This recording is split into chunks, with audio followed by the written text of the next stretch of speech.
ನಮಸ್ಕಾರ. ಭಾರತೀಯ ಆರ್ಥಿಕ ಸುದ್ದಿಯ 19 ಆಗಸ್ಟ್ ಬೆಳಗ್ಗೆ 6 ಗಂಟೆಯ ಆವೃತ್ತಿಗೆ ಸ್ವಾಗತ. ಈ ಸುದ್ದಿ ಆವೃತ್ತಿಯನ್ನು ನಿಮಗೆ ತಂದಿರುವವರು ಭಾವನಾ. ಇತ್ತೀಚಿನ ಸುದ್ದಿಗಳನ್ನು ಆಲಿಸಿ.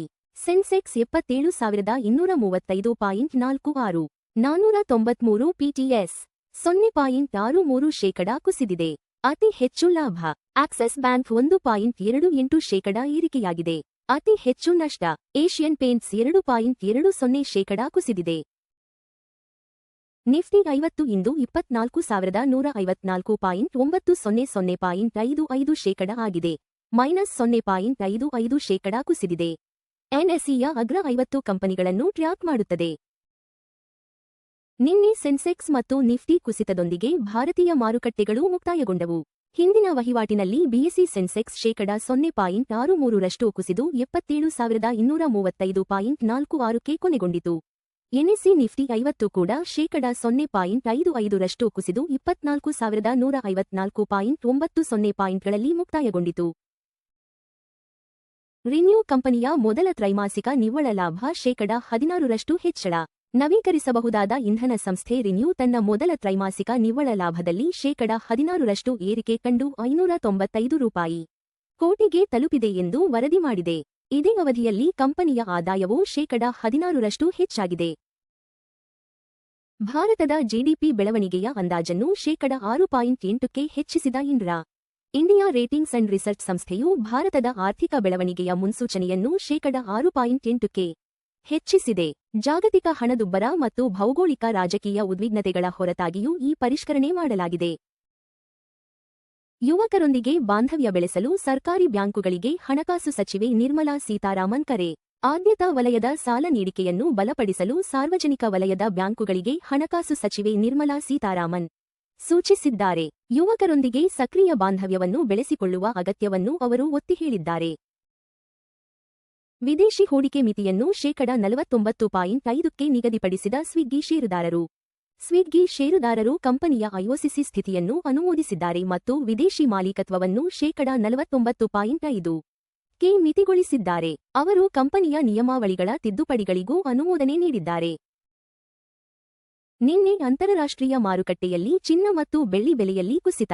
ಚಿನ್ನದ ಬೆಲೆಯು ,1.34% ಕುಸಿದು ಪ್ರತಿ ಟ್ರಾಯ್ ಔನ್ಸ್ಗೆ $4,388 ಮತ್ತು 50 ಸೆಂಟ್ಗೆ ಕೊನೆಗೊಂಡಿತು.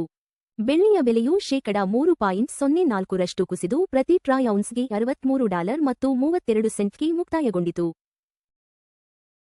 ಕಚ್ಚಾ ತೈಲ ಬೆಲೆ ಪ್ರತಿ ಬ್ಯಾರೆಲ್ಗೆ $84 ಮತ್ತು 47 ಸೆಂಟ್ಗೆ ಕುಸಿತ. ನಿನ್ನೆ ಜಾಗತಿಕ ಮಾರುಕಟ್ಟೆಯಲ್ಲಿ ಕಚ್ಚಾ ತೈಲ ಬೆಲೆ ,0.91% ಕುಸಿದಿದೆ.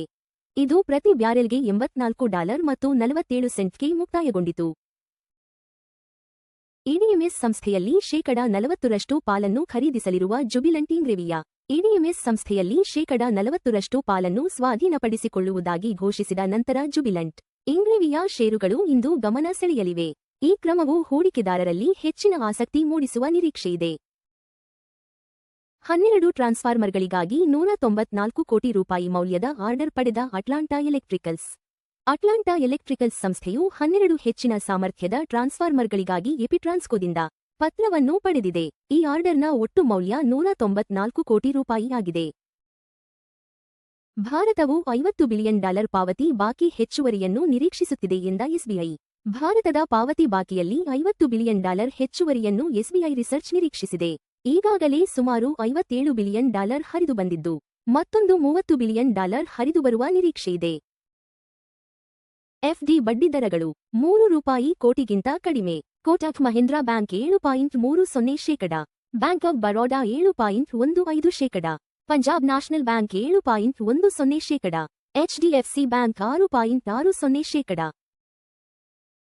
ಚಿನ್ನ $4,388 ಮತ್ತು 50 ಸೆಂಟ್ 1.34% ಪ್ರತಿ ಟ್ರಾಯ್ ಔನ್ಸ್ಗೆ.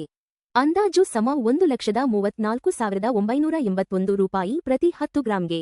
ಚಿನ್ನದ ಬೆಲೆ 1.34% ಕುಸಿದಿದೆ. ಹಿಂದಿನ ಮುಕ್ತಾಯ $4,448 ಮತ್ತು 10 ಸೆಂಟ್ರಿಂದ. ಚಿನ್ನದ ಬೆಲೆಗಳು ಜಾಗತಿಕ ಬೇಡಿಕೆ, ಡಾಲರ್ ಬಲ ಮತ್ತು ಹಣದುಬ್ಬರ ನಿರೀಕ್ಷೆಗಳನ್ನು ಪ್ರತಿಬಿಂಬಿಸುತ್ತವೆ. ಬೆಳ್ಳಿ $63 ಮತ್ತು 32 ಸೆಂಟ್ 3.04% ಪ್ರತಿ ಟ್ರಾಯ್ ಔನ್ಸ್ಗೆ. ಅಂದಾಜು ಸಮ 1948 ರೂಪಾಯಿ ಪ್ರತಿ 10 ಗ್ರಾಂಗೆ.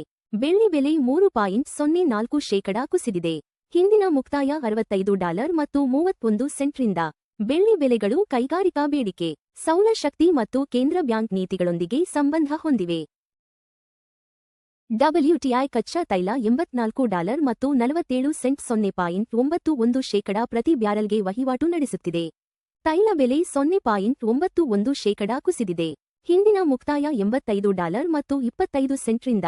ಕಚ್ಚಾ ತೈಲ ಬೆಲೆಗಳು ಭಾರತದ ಇಂಧನ ವೆಚ್ಚ ಮತ್ತು ಹಣದುಬ್ಬರವನ್ನು ಗಣನೀಯವಾಗಿ ಪ್ರಭಾವಿಸುತ್ತವೆ. US $95 ಮತ್ತು 67 ಸೆಂಟ್ 0.08%ಗೆ ಭಾರತೀಯ ರೂಪಾಯಿ ವಿರುದ್ಧ ವ್ಯಾಪಾರವಾಗುತ್ತಿದೆ. ರೂಪಾಯಿ 0.08% ದುರ್ಬಲಗೊಂಡಿದೆ. ಹಿಂದಿನ ಮುಕ್ತಾಯ $95 ಮತ್ತು 59 ಪೈಸಾರಿಂದ. ದುರ್ಬಲ ರೂಪಾಯಿ ಆಮದು ವೆಚ್ಚವನ್ನು ಹೆಚ್ಚಿಸುತ್ತದೆ, ಆದರೆ ಐಟಿ ಮತ್ತು ಫಾರ್ಮಾ ರಫ್ತುದಾರರಿಗೆ ಪ್ರಯೋಜನವಾಗುತ್ತದೆ. ಎಲ್ಪಿಜಿ ಸಿಲಿಂಡರ್ ಬೆಲೆಗಳು ಪ್ರಮುಖ ನಗರಗಳು. ಚೆನ್ನೈ $957 ಮತ್ತು 50 ಪೈಸಾ, 2906 ರೂಪಾಯಿ. ಬೆಂಗಳೂರು $944 ಮತ್ತು 50 ಪೈಸಾ, 2821 ರೂಪಾಯಿ. ಹೈದರಾಬಾದ್ $994 ರೂಪಾಯಿ, 2985 ರೂಪಾಯಿ. ಆಂಧ್ರಪ್ರದೇಶ $966 ರೂಪಾಯಿ ಮತ್ತು 50 ಪೈಸಾ, 2921 ರೂಪಾಯಿ ಮತ್ತು 50 ಪೈಸಾ. ಭಾರತೀಯ ಆರ್ಥಿಕ ಸುದ್ದಿ ನೋಡಿದ್ದಕ್ಕಾಗಿ ಧನ್ಯವಾದಗಳು. ಪ್ರತಿದಿನ ಬೆಳಿಗ್ಗೆ ಮತ್ತು ಸಂಜೆ 6 ಗಂಟೆಗೆ ನಮ್ಮ ಸುದ್ದಿಯನ್ನು ನೋಡುತ್ತೀರಿ. ಲೈಕ್, ಶೇರ್ ಮತ್ತು ಸಬ್ಸ್ಕ್ರೈಬ್ ಮಾಡಿ.